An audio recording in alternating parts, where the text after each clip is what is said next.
Hello, this is the Auburn Light. I'm Mary. I give a conservative perspective about the world around me. Feedback is immensely important. Feel free to reach out. 2 ways you can do that: email and YouTube. So, as I said about advertisement, I will give you all the information about that on next week. So, advertise, and then for those who are new listeners, I'm running an ad to broadcast brand awareness for my platform, for my podcast. And so I'll give you all the information where to look for that on next week. All right, so I'm pretty much on all different podcast audio platforms, so it won't be too hard to find me. On to the topic of choice. So since it's Friday, I'm focusing in on all of you. This time I'm gonna focus in on literary from Korean literature and get my take on it. Here we go.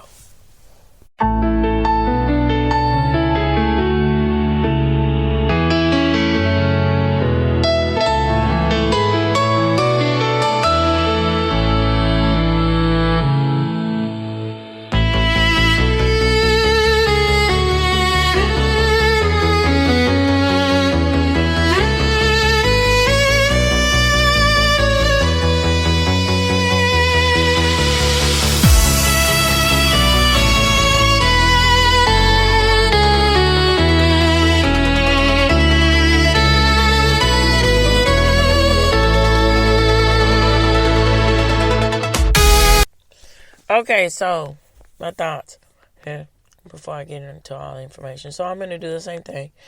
I'm going to give a survey. And then I'm going to break down into more of the specifics about Korean literature.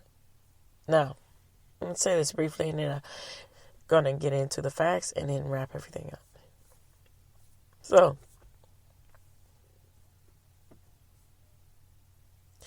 Korean literature specifically is very interesting. It's from what I learned and still learning and will continue to learn. That's how learning should be. It's a mixture of another culture making its own. So what do I mean by this? The Chinese culture has a rudimental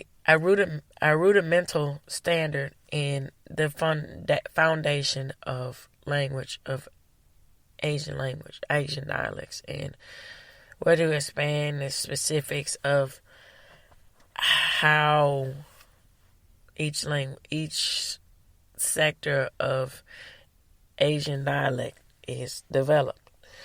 And so the Korean language in itself is when we get into literature, reflection of Chinese dialect, but also mixing it in itself, as I say, with the specifics that is unique to Korean language and culture.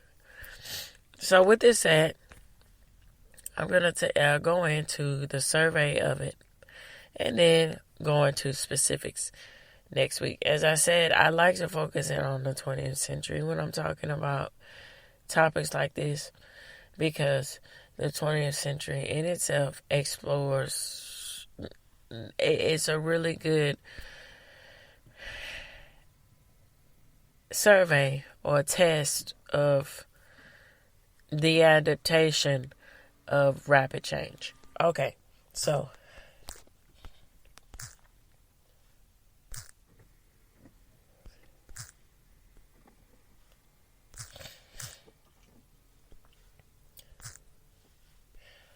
all right, so let me get into.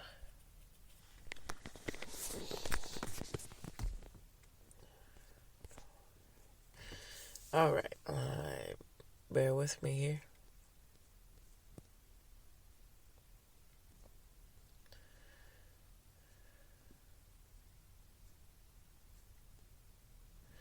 Okay.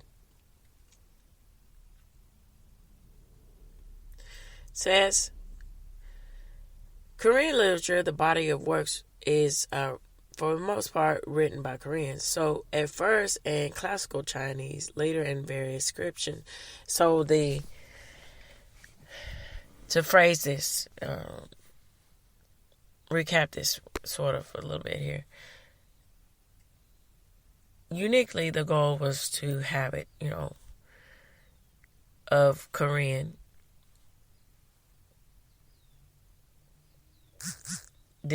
of Korean affluence, of Korean dialect. But you have to start from somewhere when you're forming a language. So, and then goes without saying with the aspects of developing literary content, literary styles.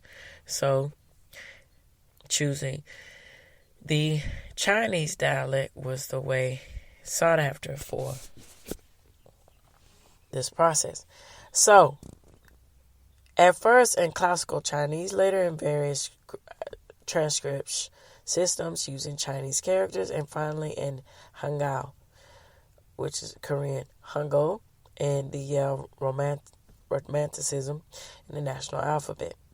Although Korean has its own language for several thousands of years, it has had a writing system only since the mid-15th century, when Hangul was invented. As a result, early literature activity was in Chinese characters. Korean scholars were writing poetry in the traditional manner of classical Chinese, at least by the 4th century. A national academy was established shortly after the foundation of the unified Silla dynasty, which lasted from 668 to 935, and from the time of the institution of the civil service examinations in the mid-10th century until their abolition in 1894. Every educated Korean read the Confucian classics and Chinese histories and literature. The Korean upper class were therefore Bengal in a special sense. They spoke Korean but wrote in Chinese. By the 7th century, a system called the Haedu had been devised that allowed Koreans to make rough translations of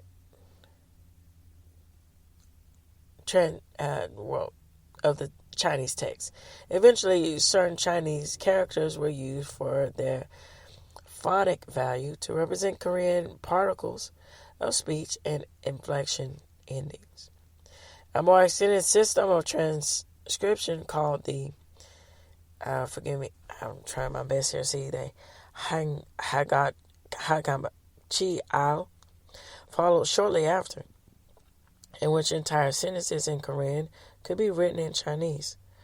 And another system, the Hangul, abridged version of Chinese characters were used to denote grammatical elements and were inserted into text during transcripts. So extant literary works indicated, however, that before the 20th century, much of Korean literature was written in Chinese rather than in Korean, even after the invention of Hangul. In general, then, literature written in Korean falls into 3 categories: works written in the early transcript system, those written in Hangul, and those written in Chinese. Traditional forms and genres. Poetry. Let's start out with that. There are 4 major traditional poetic forms: native songs, special songs, or love poems. And then going on to current melodies, verses, to extend onto this. So other poetic forms that flourish briefly include the Hangulgi style in the 14th century and the 15th century. And so the 4th and 15th century is a flourishment of literal content, forms, poetry, verses coming to its own. So why do I say this? Let's start with European culture and the influence here. You had the aspects of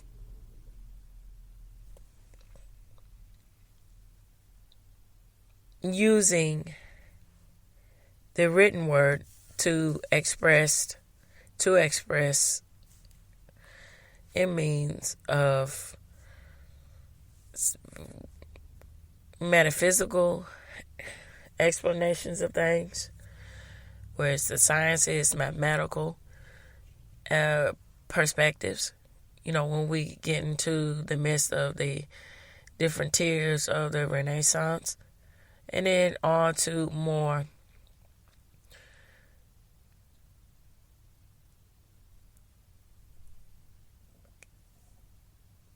said, it's a mixture with the Renaissance. You got the hard sciences, applied sciences, and you have that mathematics mixed in with art and culture.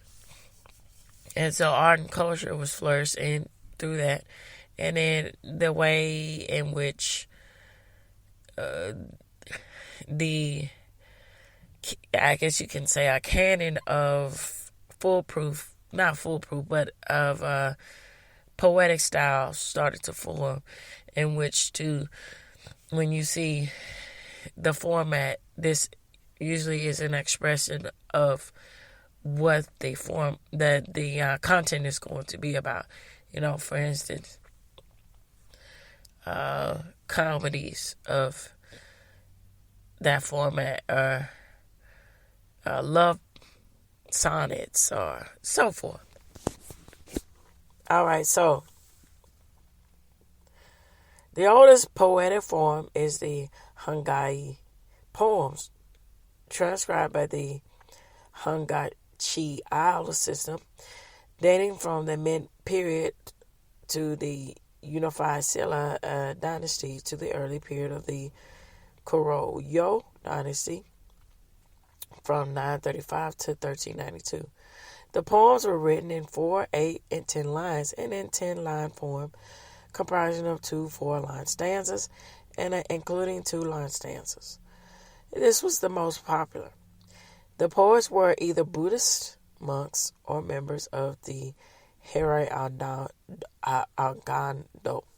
So, and that's quite interesting when religion is a reflection of literary culture too. And specifically when you go into the earlier periodics of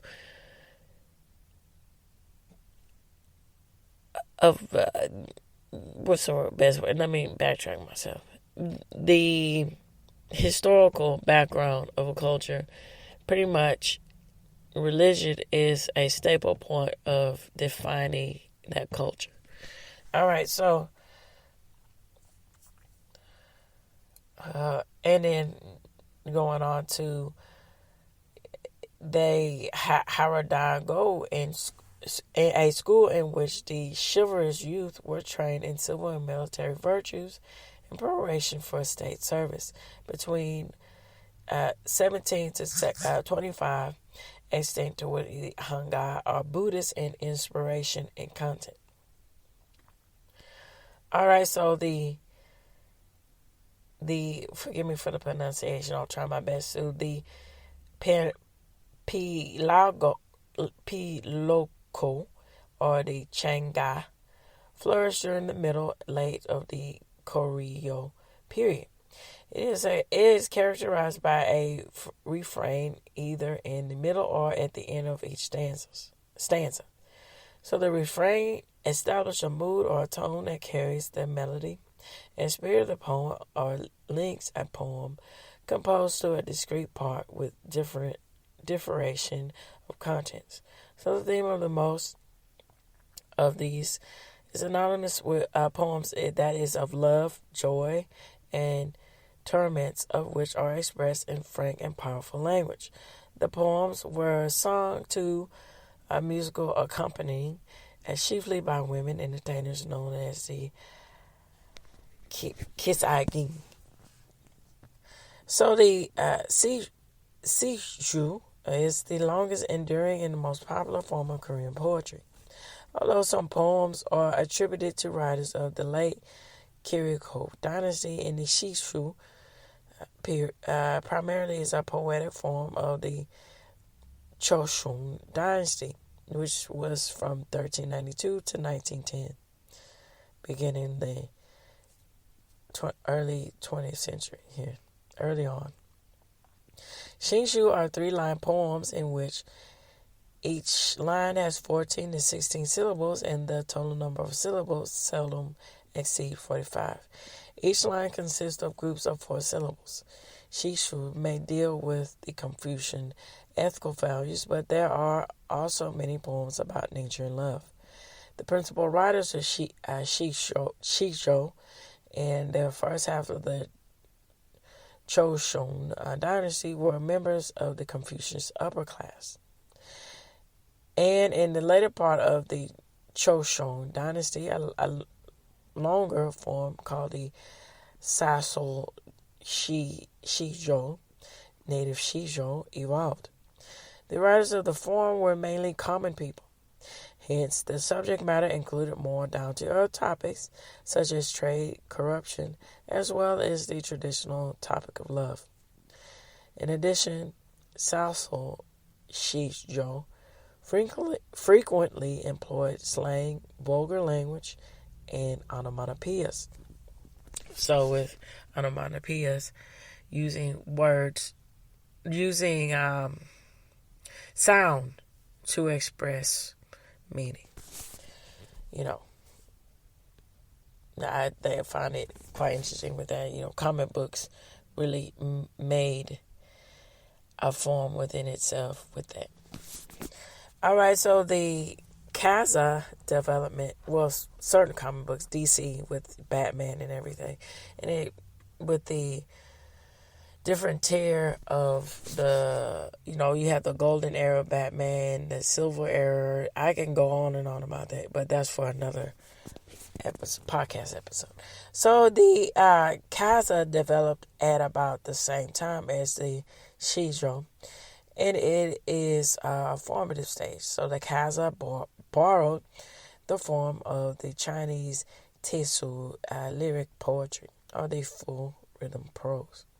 So the Kaza tends to be much longer than other forms of Korean poetry and is usually written in balanced couplets. Either line of the couplet is divided into 2 groups, the first having 3 or 4 syllables and the second having 4 syllables. So the history of the Kazu is divided into 2 periods, the division being marked by the Japanese invasion in 1592 to 97. During the earlier period of the poetry, it was generally about 100 lines long and dealt with such subjects as female beauty, war, and seclusion. So the writers were usually Yagenban. So during the later period of the poem, it extended to a longer and concerned itself by the moral instruction. So travel accounts, banishments, and writers and personal misfortunes were the subject form of this. So the later writers were usually commoners as well. All right, so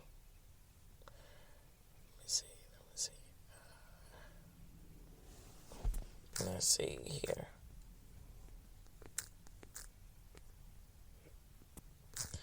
All right, so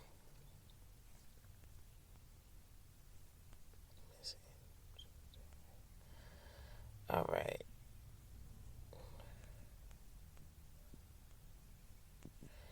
Let's get to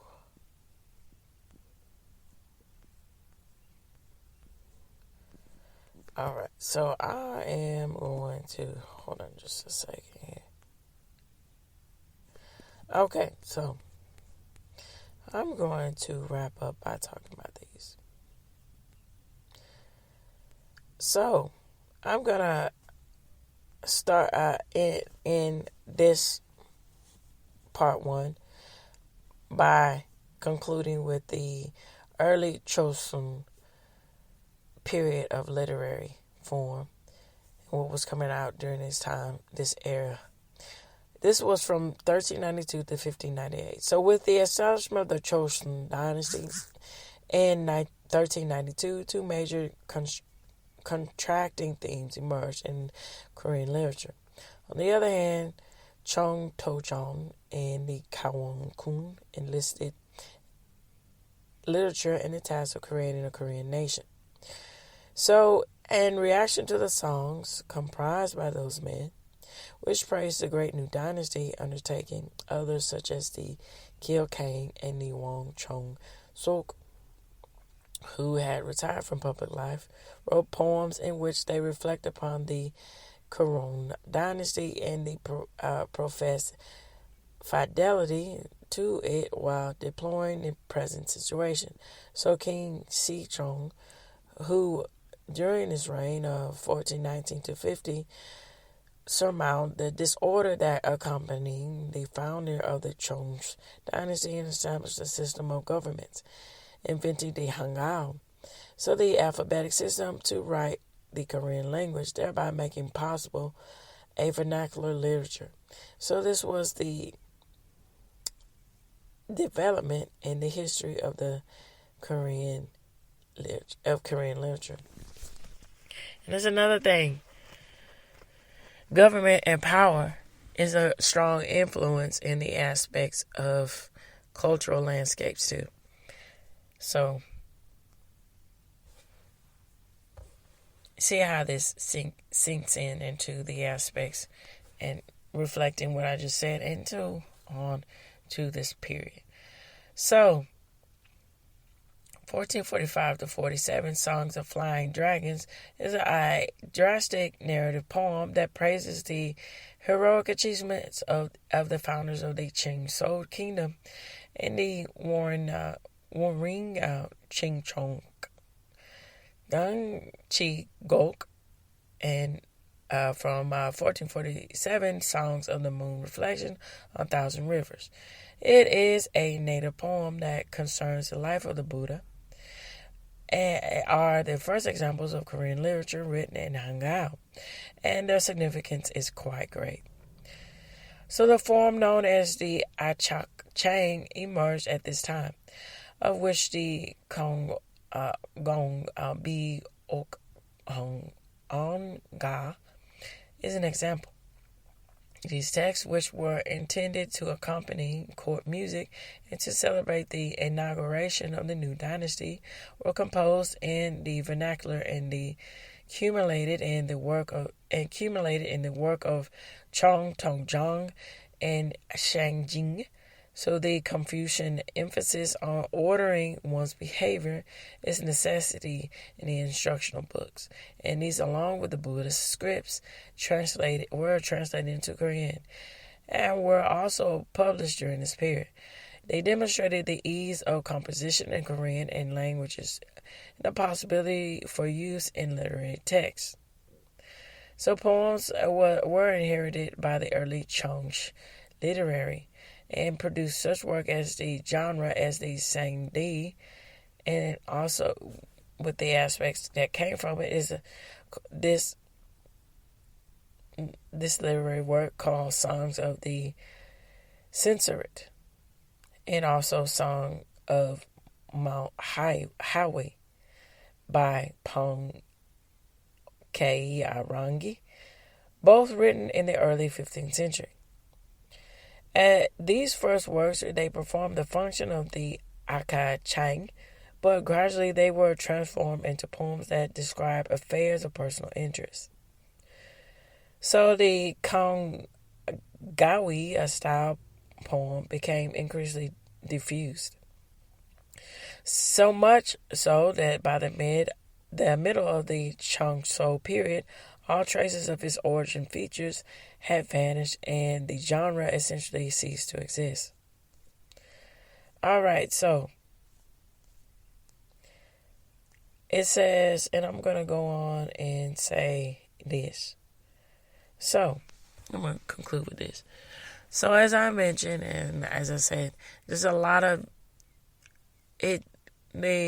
this literature here, Korean literature, and in the different sector of Korea in itself, when you look at the division North-South Korea, there's a reflection of how literature brings that out with the division and the sector of how the cultural landscape is going to go what the rudimentary ideas, philosophies, the ideologies, how those seep into the way people see themselves and function in culture and society. And literature is a really good open sea for expression about these things. And then also with the aspects of influencing, and then even to the extreme of propaganda. It unfortunately can be included into this. And then, also on the other end, on a good end to end on that too, with the aspects of hope and flourishment as well, and discipline or what have you about culture in itself. So with this said, I'm going to conclude next week with part 2, and I'm going to focus in on the modern literature of Korea. So tune in, turn up, and definitely take care. Bye-bye for now.